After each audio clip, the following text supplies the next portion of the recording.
జీవితం ఎక్కడ స్టార్ట్ అవుతుందో ఎవరికీ తెలియదు. ఎన్నో ఒడిదుడుకుల మధ్య ఏమేమో జరిగిపోతుంది. అవి తెలుసుకోవాలంటే ముందుగా ఈ కలుషాన్ని ప్రారంభించిన ఒక వ్యక్తి ఎన్నో ప్రదేశాలని తిరిగి దాని యొక్క అందాలను చిత్రీకరిస్తూ ఉండేవాడు. అలా చిత్రీకరించేటప్పుడు ఒక విషయం అతనికి గుర్తుకు వస్తుంది. అలా అయితే ఎలా ఉంటుంది అనుకుని ఇంకో ప్రాంతానికి వెళతాడు. గుడి ప్రాంగణం చూడటానికి ఎంతో అందంగా ఉంది. అయినా సరే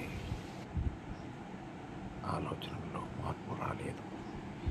ఏమి ఆలోచించినా ఏమి సాధించలేకపోయామే అనే తపన అతనికి మరింత ఎక్కువైంది.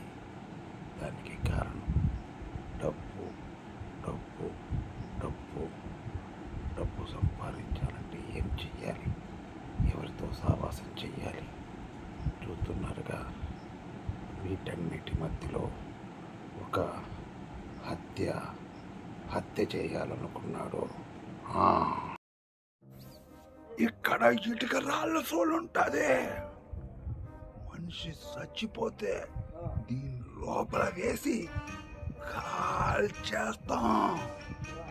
మాతో పెట్టుకుంటే మనిషి మసైపోతాడు.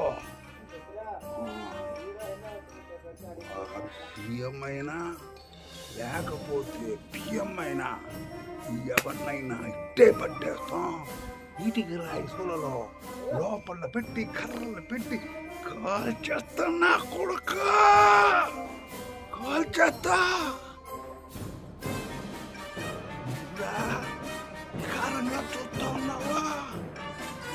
నా లాటప్ప నా కొడుకు అనుకున్నావా?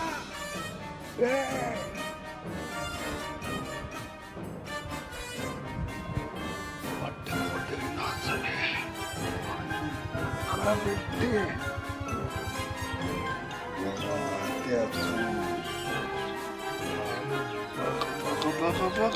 మండి చావాలా అన్న వాళ్ళు కూడా ఉండదు. ఎందుకంటే దాంట్లో నేను స్పెషలిస్టు. నాతో పెట్టుకుంటే ఎలా ఉంటుందో మీకు ముందు తెలుస్తుంది. ముందే తెలుస్తుంది. నరకేది లేదు.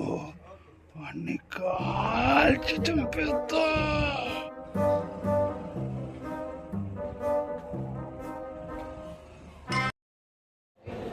జరిగిపోయింది. కానీ చివరికి జైలు పాలు అయితే ఆడి బతుకెంత నరకం ఉంటుందో ఆడికి తప్పితే మరి ఎవరికీ తెలియదు. చెయ్యొద్దు.